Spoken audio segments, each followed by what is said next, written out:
Una lettera per sollecitare un pronunciamento su un tema rimasto in sospeso per il passaggio di Sappada dal Veneto al Friuli Venezia Giulia. Verrà inviata a firma della Presidente della Regione Friuli Venezia Giulia e del Sindaco del Comune Montano al Presidente del Senato Pietro Grasso.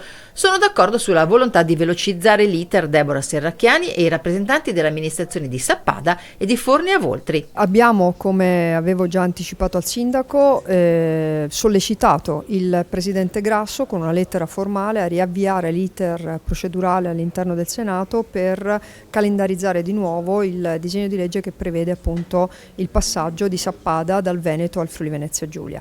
C'è stata una procedura che ormai è andata avanti da tempo, una pronuncia referendaria importante a cui i cittadini hanno risposto anche in modo molto chiaro e molto netto. Chiediamo che il Parlamento si pronunci.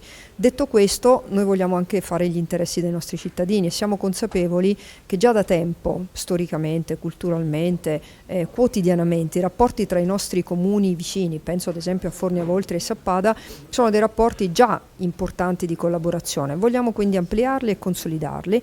Il vertice che si è tenuto a Sappada è servito proprio per rinsaldare la collaborazione esistente tra i due territori. Sicuramente da questo incontro è stato ribadito e confermato l'ottimo rapporto che c'è sempre stato fra le due comunità, fra Forni a Voltri e Sappada, ma la cosa più importante di questo incontro io ritengo che la cosa che è emersa è la disponibilità e l'impegno che la Presidente Serracchiani oggi ha dimostrato nei nostri confronti.